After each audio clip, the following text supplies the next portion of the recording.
This is a good list that I've put together, inspired by a couple of others and my own contribution, and I'd like to share this list with you.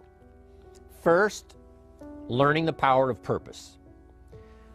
A person who has purpose in their life, they have something to go for, some meaning.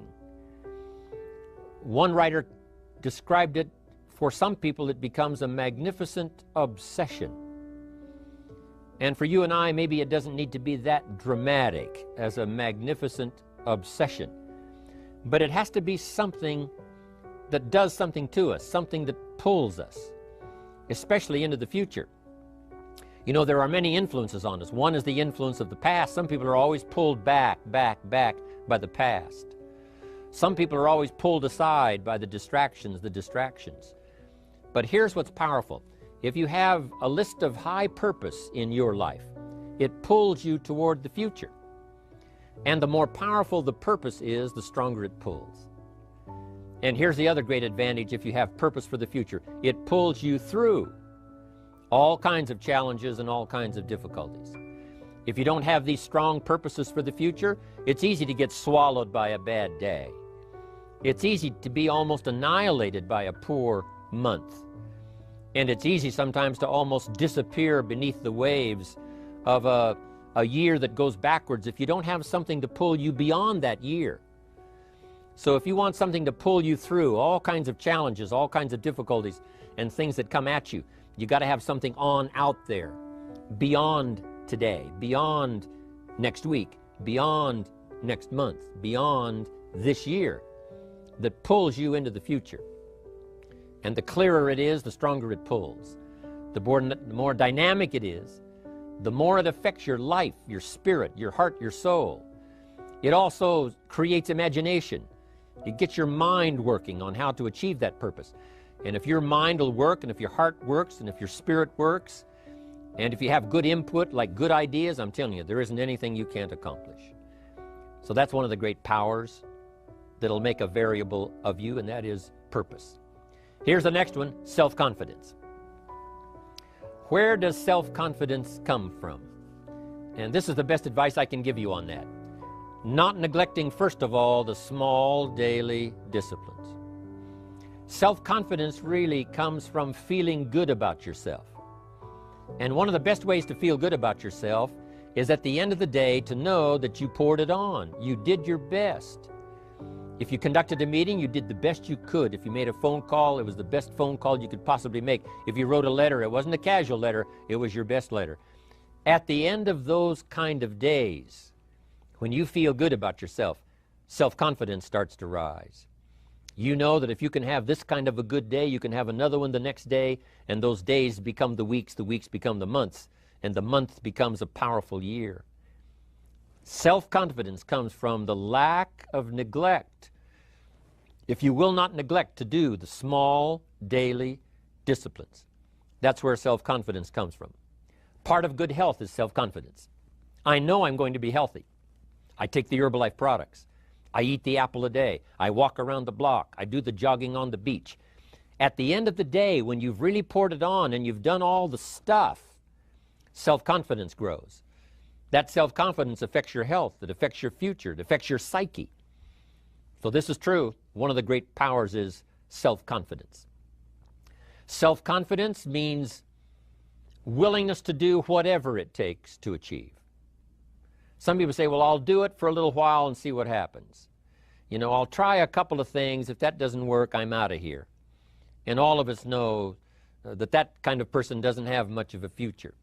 But if you're willing to do whatever it takes, if I have to learn a couple of things, I will learn those things. If I got to learn 5 or 6 things, I'll learn all 6. If I have to take an extra class, I'll take an extra class. If I've got to read the books, I'll read the books. If I have to consult with people who know more than I know, I will do the necessary consulting. Whatever it takes, I will do. That starts to develop unbelievable self-confidence. Self-confidence also comes from the ability to rise above your circumstances, to rise above what happens, the petty little things, the discouraging things that would sink everyone else's ship except yours, that would cause someone else to quit early in the day, but you keep going.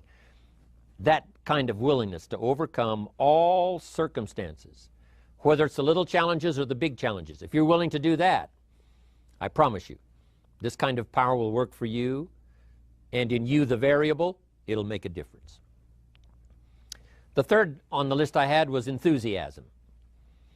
And here's what I wrote about enthusiasm. Enthusiasm that's powerful is mostly enthusiasm that is enthusiasm inside, 90%, 10% outside. We all know what the enthusiasm is like when somebody lets us see their enthusiasm, which is like the 90%, and only 10% of it is inside. But the enthusiasm that really affects people is not just being loud, but the enthusiasm that runs deep, the enthusiasm that comes from deep inside, created by self-confidence, created by purpose, created by genuine willingness to help other people. That kind of enthusiasm, knowing that you're going to get the job done, knowing you're going to affect people, knowing you're going to have testimonials flowing in from all kinds of directions. That kind of enthusiasm. A lot of it is quiet. A lot of it is unheard. And the 10% that's heard, it rings a bell.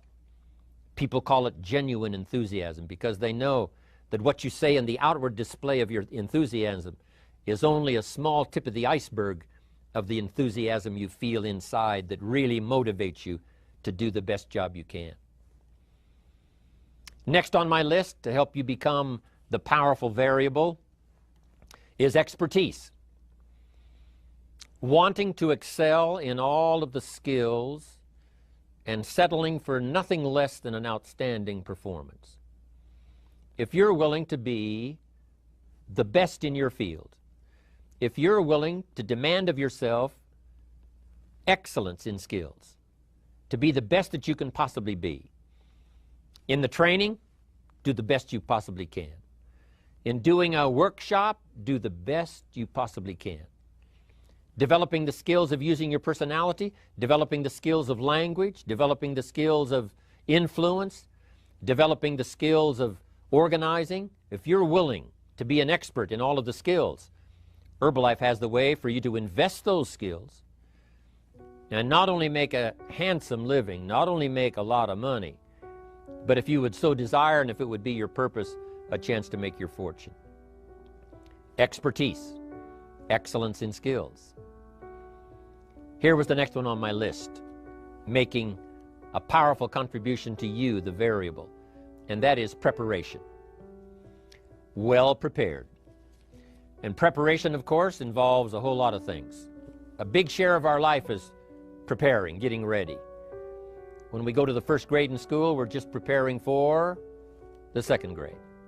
After we've finished 2 grades, the 2 grades prepare us for number 3. Sometimes it seems like a long, excruciating time. And the time will just seem like it'll never come when we can finally have the performance that we really want. But it takes time to prepare. It takes time to get ready.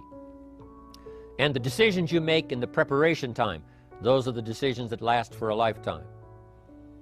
Preparing to have a good day. It's that preparing, maybe the night before, maybe the couple of days before the day that you're going to put everything together. The preparation for a meeting means that you've taken it serious. The preparation for doing a workshop means you're serious about the workshop. You want to make the best contribution. That kind of preparation is important. But here's preparation that's very vital, and that is to prepare yourself for success. Life seemingly does not wish to waste success on the unprepared. Life says, why waste a fortune on this person? They're not prepared to do the right things with it. They're not prepared to use it wisely. If a fortune was bestowed upon this unprepared person, it would probably be wasted. The people that could have been touched won't be touched. What could have been done won't be done because this fortune will have been wasted on the unprepared person.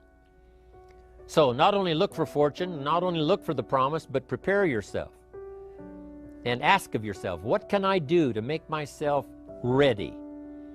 Because remember, life was designed not to give us what we want, not to give us what we need, but life was designed to give us what we deserve. Every value in life must be paid for, and those that pay are the ones that get it. It says those that give receive. Someone says, I wish to receive, I wish to receive. You don't have to concentrate on receiving. Just become a good giver. It says those that search will find. Someone says, well, I need to find some good ideas to help change my life for the future. Then to find good ideas, that doesn't come because you need them. It comes because you search for them. If you want good ideas, you got to go after them. You got to go to the class, you got to go to the workshop, you got to go to the training, go to the book, right? You got to go to the journal, right? Go where good ideas are being taught. Go searching, go looking, because good ideas are not going to be wasted on those that are not seeking, searching, well prepared. So, prepare yourself to be ready for fortune when it comes, to be ready for challenge when it comes, to be ready for opportunity when it comes. Opportunity comes along and passes by the person that is not well prepared. I want to prepare myself this year for next year. Yes, I wish to be effective this year, but I'm also thinking of ways, how could I be better? How could my ideas be more powerful? How could they be sharper, more clear? How could I reach some people next year that I perhaps can't reach this year? I haven't reached deep enough into my own soul to affect some people. Some people just pass by and say, hey, what a good speech. But how could I make it stronger than that, deeper than that, more powerful than that? I cannot be as powerful as I could be next year. You know, you can't go to the 10th grade in the 5th grade. You just got to go through the grades. But the more you are prepared, when the 10th grade finally comes, now you can cash in and get 2 times, 3 times, 5 times more value from it by being prepared. I want to do my best this year for Herbalife, but I also want to get ready for next year, 1999. And then when the year 2000 comes, at the turn of the century, I want to be well equipped by language, by instinct, by temperament, by personality, by influence, to really be valuable the year 2000, 2001, 2, 3, 4, 5. That's my goal. I'm sure it's your goal. Now here's the next one. There's great power in self-reliance. Self-reliance means you simply look mostly to yourself. It would be nice if someone just gave you this, gave you this, gave you this. It would be nice if everyone did their job exactly as they're supposed to do it. But here's what you've got to do.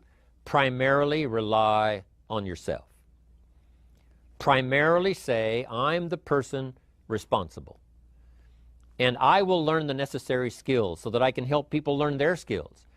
If I need lots of people to do certain things to build my organization, that is what I must have. But I've got to be the final backstop. I've got to be the final one that people can rely on, so that if this is missed and this is missed, I can catch up, I can fill the gap, I can do the job.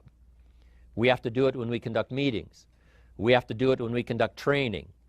We have to do it when we're in a class of just a few. What someone might have missed, we're there to fill in. Self-reliance. Primarily, we're learning to count on yourself.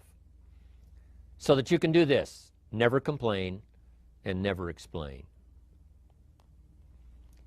Here's the next key power, and that's image. There's many parts to image. The image that others see you as, the image you have with other people. And it's very important how other people see you. If they don't see you as a leader, chances are they won't pay attention. If they don't see you as being in control, chances are they won't have the trust. If they don't see you as knowing where you're going, what you want to accomplish, they probably won't follow. But if people can see you, if you have the image of someone that's in charge, in control of your life, your future, your destiny, in control of the situation, if they see that, that kind of image is powerful. It helps to win the day. It attracts other people. People want to be around people that are in control, that are powerful, but they know how to use their power, influential, but they know how to use their influence. That kind of image is important. But here's a very important image, and that is your image of yourself. self. The way you dress, the way you talk, the way you think, your capacity for learning, all of that is an important image that you have of yourself. The image that you have that if it needs to be learned, you could learn it. If there's a book that needs to be mastered, you could master it. If there's a skill that needs to be learned, why couldn't you get busy now and learn that skill? That kind of self-image, that I am continually trying my best to be the best I can. Because one of the most important places you have to look is into the future, yes. You got to look into the past, yes. You've got to look around, yes. But one of the most important places you have to look is in the mirror. You know, how I appear to other people, that's important. But how I appear to myself is the ultimate importance. That kind of image, to where you'll develop the self-confidence, you'll develop the self-reliance. Now here's another one in my rather short list. The next word is character. Becoming a person of high values, a person of principles, a person of honesty, a person that earns respect. That kind of character. It took character when Mark started to put the marketing system together. How can we have a system that will build in the integrity, that people will know that if this happens, then this will happen. And if this goes wrong, here's the way to fix it. Unless you have the principles and the character and the integrity to put together a viable plan for a wide variety of people, then the system is not going to last very long. And I've been around long enough, and I'm sure you have been around long enough to see a lot of systems that got started, but they failed. And the reason is because they were not constructed with integrity. They were not constructed with character. They were not constructed with doing the right thing. They might have been constructed to take advantage. You know, cash it out as quickly as possible and leave. Mark was involved when others took advantage of him all those years ago before Herbalife. When someone took advantage and didn't have the character, didn't have the principles, and didn't have the character to stay, the character to see it through, the character to do the right thing. So this is important, to develop the character within yourself, that people see you as honest, as fair, willing to do the right thing, willing to be helpful, but always willing to walk the center line, not to pass the line. When we come to an opportunity like Herbalife, especially multi-level network marketing, it is so dynamic, it is so powerful, and it is so possible in fortune making that sometimes people want to speed up the process by cutting the corners, by neglecting to do the right things, you know, to cheat a little here, you know, cross the line just a little bit, because then, you know, it'll grow faster and you can cash in quicker. Not necessary here.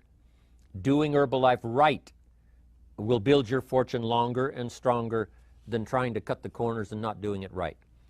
If we'll have the integrity that Mark had when he started it, and keep perpetuating that we will do the right thing by the marketing system, the right thing by a distributor who has a customer and they take care of that customer belongs to that distributor. That kind of integrity in the marketing system, the kind of integrity we have among each other, the kind of character we have to rely on each other, because here's what we cannot do. We cannot do this by ourselves.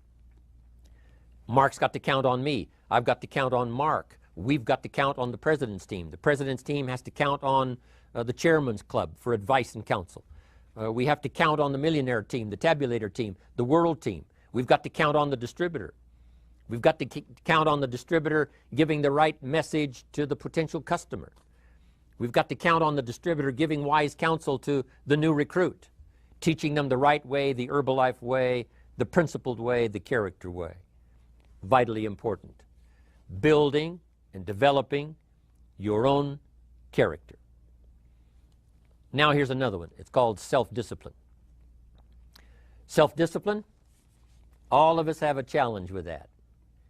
Because sometimes it's easy, and especially if you're working hard, doing the best you can, it's easy sometimes to let up and let it go. But remember, So many people, especially now that we're as big as we are around the world, are counting on what we do. At home office, they have to be careful. They have to be disciplined. It's easy for the person who ships the product from Herbalife says, oh, well, I'll wait until tomorrow to ship it. And then they go home and sleep like a baby. But the distributor who's waiting for that product doesn't sleep that night, or doesn't sleep when the product doesn't show on time. But if everybody will have the discipline to say, I will do the best job I can. I will make mistakes, of course, because we're all human, but I'll try to remedy those mistakes and do the best job I can. That kind of self-discipline that understands how important your part is in all of the functions that work. Coming to work on the set here, HBN, there's so many people that play a part. And each one of the parts that are played is necessary to put on the broadcast, make it viable, make it real, make it powerful. Any couple of them missing, and it would be a disaster. But all of it put together, and it works like a charm.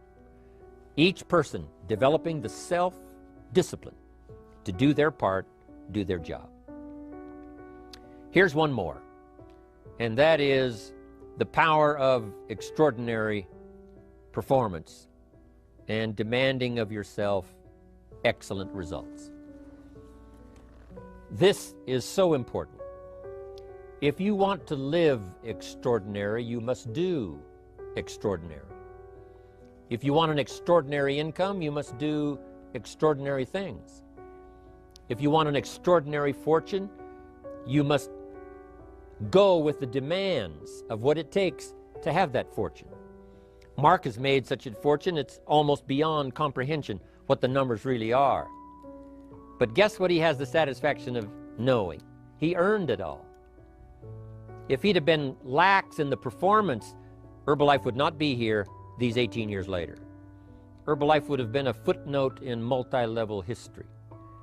But because he performed year after year, the 3rd year and the 5th year, and the 7th year and the 10th year, and the 12th year and the 15th year, and now performing well in the 18th year, I'm telling you, that's what makes it such a viable fortune for Mark personally, of course, because he did the job. If we would ask of ourselves that kind of performance, and you've got to ask it of yourself. You know, I can't ask it of you. I would try to inspire you. I would try my best to share with you what it might taste like, what it's like to finally make your fortune. It happened for me. But here's what you must do. You must demand it of yourself. Society does not demand that you not have a heart attack. But if you want to escape having a heart attack, you must demand it of yourself. Society doesn't demand that you take Herbalife and improve your health. You have to demand it of yourself. Society doesn't demand that you jog around the block every morning. But if you want good health, you must demand it of yourself. Society doesn't demand that you read a couple of books a week and improve your intelligence and your knowledge. That you must demand of yourself. Society does not demand that you build a financial wall around your family nothing can get through. That's not a demand of society. But you must demand it, if you wish it, you must demand it of yourself. Society doesn't demand that you learn a list of 10 skills in order to ensure your own future and the future of your family. Society doesn't demand it, doesn't require it. It is not a law. But if you want the benefit, you must demand it of yourself.